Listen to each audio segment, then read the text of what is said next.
Hi, I'm Liz Whiteacre. Let's find out why word choice matters. This week in class, we will explore techniques that help you develop voice as a writer. You'll also take some time to return to your flash fiction, micro essay, and prose poem and revise those pieces, paying careful attention to how you have presented voice in those pieces. And we'll also participate in workshops so that you're able to respond to partners' short pieces and give them some advice on how brevity and voice is working in their pieces. So what is voice? Well, voice, just like orally, is what you sound like. You have a voice in your speaking voice that is based on the word choices you make, the syntax choices you make, or the way you compose sentences and construct them, your unique point of view, the tone and mood of your voice, and also your understanding of rhetorical situations and how you choose to respond to them. The way I talk with my best friend, it's going to be a little bit different than the way I talk to my 99-year-old grandfather, right? Or the way I talk to a colleague. I'm going to be making different word choices, syntax choices, and might be considering different points of view when I'm presenting myself in those situations. And the same thing happens with writing that you're doing, especially writing creatively, where you might be coming up with a story that has multiple voices and you want every one of your characters to have a distinct sound and represent a variety in those pieces. So we're going to be thinking about how we make those choices consciously and subconsciously as people, and then how we can use that to inform the way we want to write.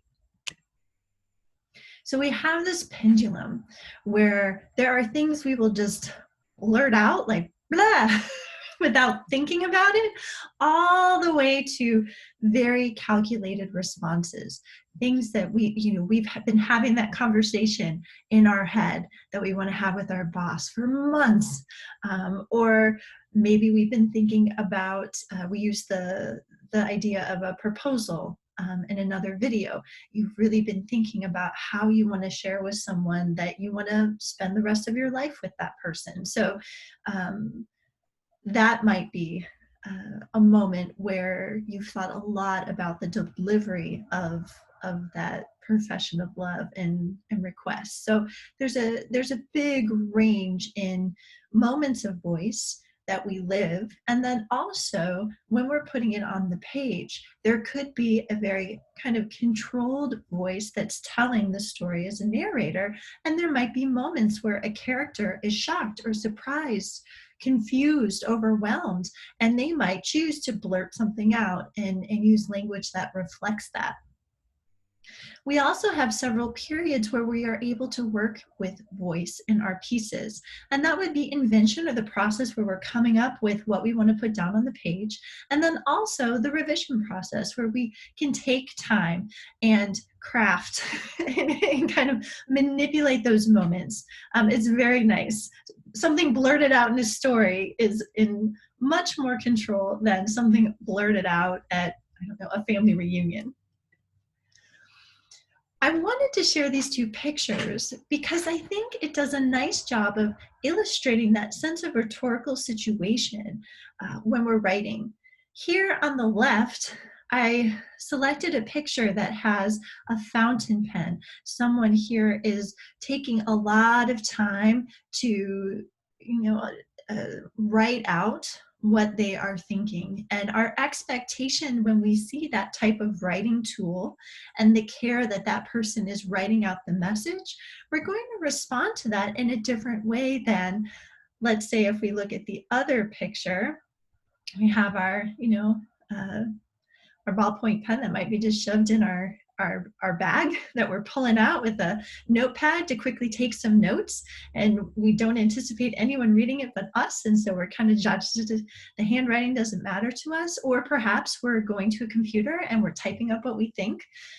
How people are going to respond to the text produced in those two situations will be different.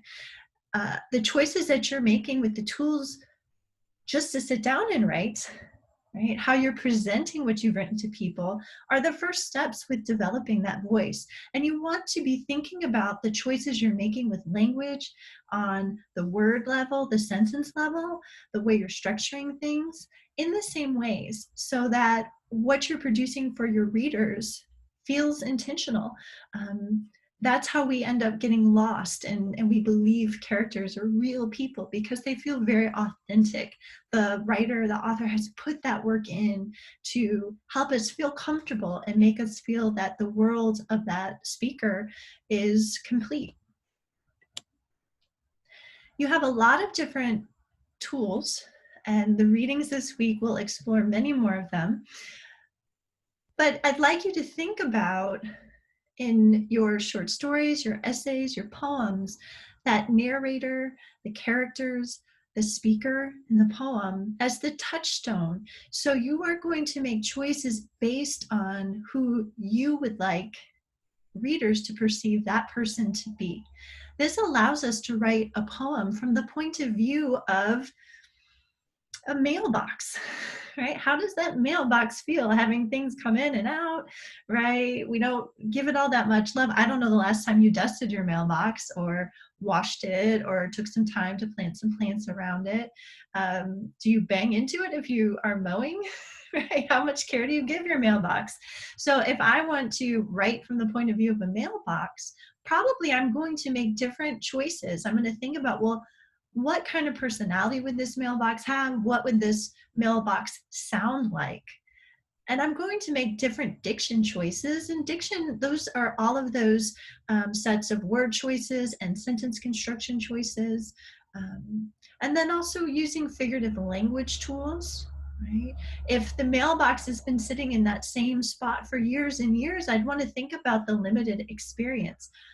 Probably, unless it's very aware of maybe magazines that are housed in it, they're not going to necessarily think about, I don't know, what it's like at a zoo, right? And so there might be figurative language used that is representative of living in that particular space and having those different type of sensory experiences like rain and sunshine and snow, if you're a Hoosier, those types of things.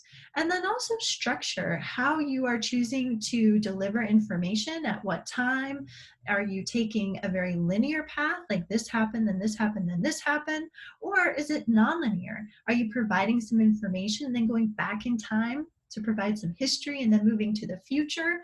So all of those different types of strategies are going to be used to create a sense of voice, so that when we see something, we know, oh, this person wrote this, or this does sound exactly like a mailbox. I better go give my mailbox a little bit of love. When you're thinking then about writing your next piece, your short story, when you're thinking about looking at your short pieces this week and the pieces of your partners in workshop, you can pay attention to that sense of point of view. How has this been written? Is it first person, third person, second person? Is it omniscient? Does the narrator know everything that's going on? Is it limited, where we're only inside one character's head? Or is it objective, where we're just seeing things, right? Observing, and we're not getting any interior thought? Thinking about language choices can be really important. For example, do you say pop, or do you say soda? Or do you say Coke, right? When you go in to order a bubbly beverage at a restaurant. So even cultural, right, language, idioms, phrases, slang that you are very aware of and you use in your life Is that appropriate for a character to use, or is that working in a poem as well as it could? Could sprinkling in some of those specific things, like using the word Pepsi, or using RC Cola, does that give people a sense of where the location of this story is taking place without spending a lot of time talking about that place? We can also have little moments of pop culture cues. If I mention that my character is wearing MC Hammer pants, right? You might be like, what is she talking about? Hit the Google on your phones, look it up, right? Or you might say, oh, 90s, right? This particular era, this particular group of people who were wearing them, like my dad. So that's something that can be really useful in addition to figurative language like metaphor, simile, allusions, right? All of those different types of tools can also help us get a sense of this person's worldview, what they're familiar with, what they're like, and also the different types of comparisons that that person would make. And again, structure. How are things put out on the page? And what do you learn about the narrator, character, or speaker from that particular structure? We are going to do an exercise. So pause if you don't have a writing utensil or a piece of paper handy and get those two things. Oh, I'll wait. You can pause the video too. Once you have your piece of paper and your pencil, your pen, whatever is your jam, I'd like you to take a look at this picture for just a moment and think about your very first impression. In fact, let me give you a little bit larger view. Take it in. What are you seeing here? Right. Now write down what you remember from that photo. It can be a little bulleted list. You can free write it, however you'd like to record those details.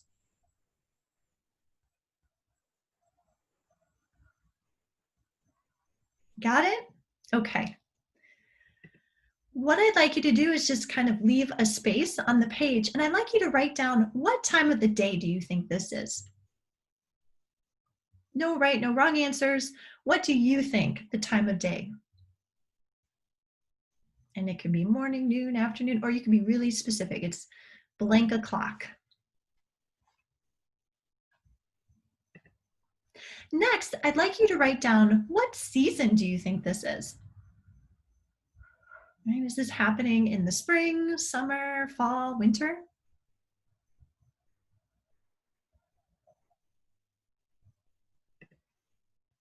And where in the world do you think this is? Right? If you had to point to a map and place this space somewhere, where would you put it? Have you seen something like this before? Right? You can put it somewhere very familiar. Or could you imagine where this might be?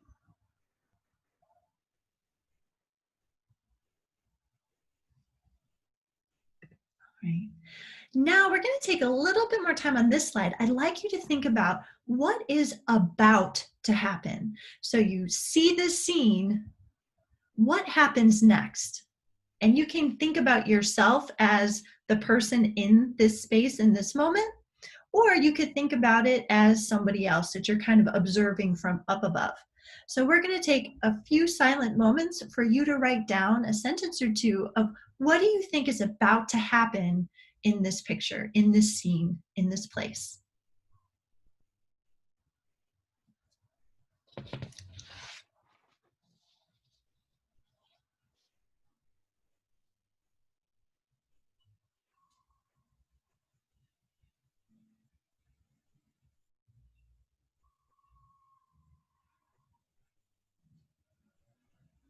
Awesome. All right, jot down the last. Okay. I'm sorry if I stopped you short. And if you were like, come on, let's get this going, I'm done, I encourage you to push yourself a little bit further in those silent moments. And in your writing prompts, if you find that you are writing until it's a very easy place to stop. You might set a timer for 5 minutes, 10 minutes, 15, and kind of push yourself past what that comfortable stop point is for you, because you will be amazed at what you'll come up with beyond what your expectations were. So that's just a side pro tip there. Now take another, kind of skip down to the next line, and I'd like you to think about what emotions you feel when you look at this picture. And you're welcome to do a bulleted list, right? Maybe the first thing is confused, or right? So you can kind of just list out the different kinds of emotions, and you're welcome to have a range here. So I'm going to be quiet so you can think about how you feel.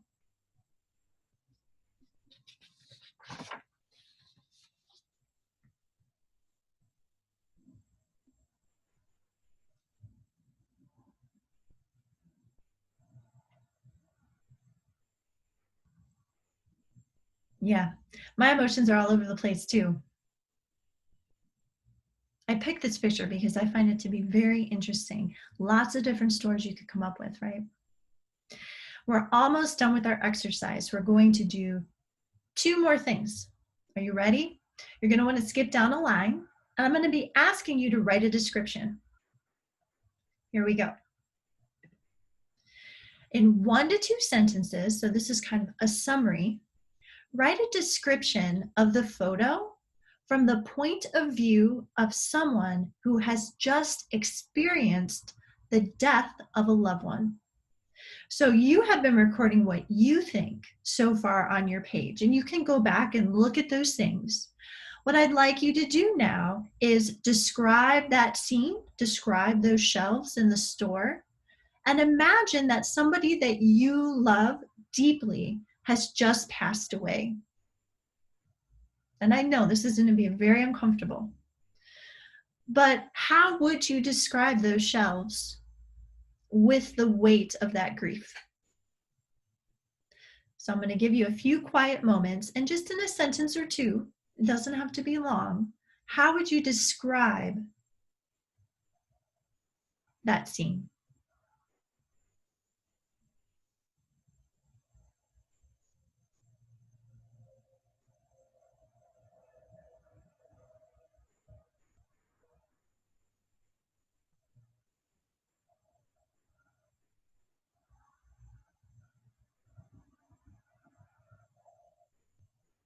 Twenty more seconds.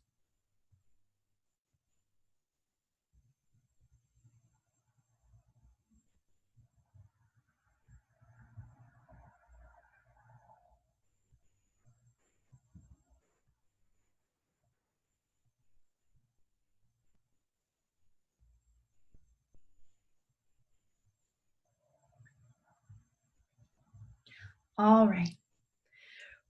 Take a breath, roll out the shoulders, shake out the neck. Okay, 1 more description. Are you ready? We're going to totally shift gears here. Now I'd like you to write a brand new description. So in 1 to 2 sentences, write a description of the photo, so the scene of the shelves in the store, from the point of view of someone who has just experienced the birth of a loved one. So perhaps you have personally known someone in the past who has given birth, maybe a best friend, right? Maybe a cousin or an aunt or uncle, maybe a parent, you have a sibling, maybe you have given birth. And so harness those emotions and now take a look at, in your mind, that scene of the shelves. How would you describe that moment from this brand new point of view? So that emotional well is one of, oh, there's a new person in my life. Let's do it.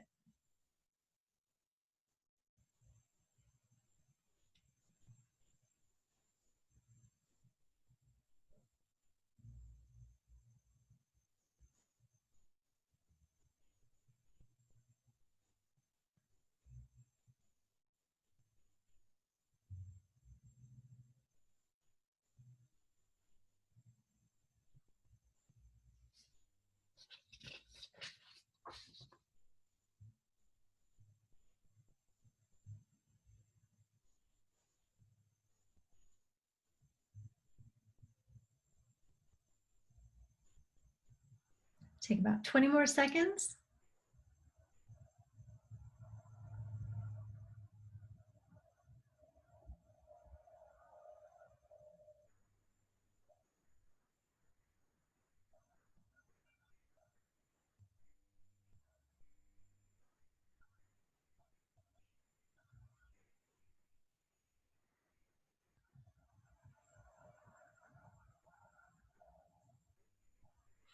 All right, again, whew, shake it out. I just asked you to feel some really powerful feels. So thank you for going on this journey with me. And now you should have some pretty interesting material written down on your page. Good stuff. You might return to that for a story idea or an essay idea later on down the road. What I'd like you to think about right now is what is different about your two descriptions? They're describing the same place, but do they use the same words? Is the point of view the same? Are there little word cues that might tip off that you're feeling grief in one versus maybe joy in the other? Go ahead and take a moment on those two descriptions and circle, right, some of those differences on the page or underline them. Note them in some way. And in a moment, I'm going to be asking you a question in the Ed puzzle to respond to. So you can record what you're thinking there.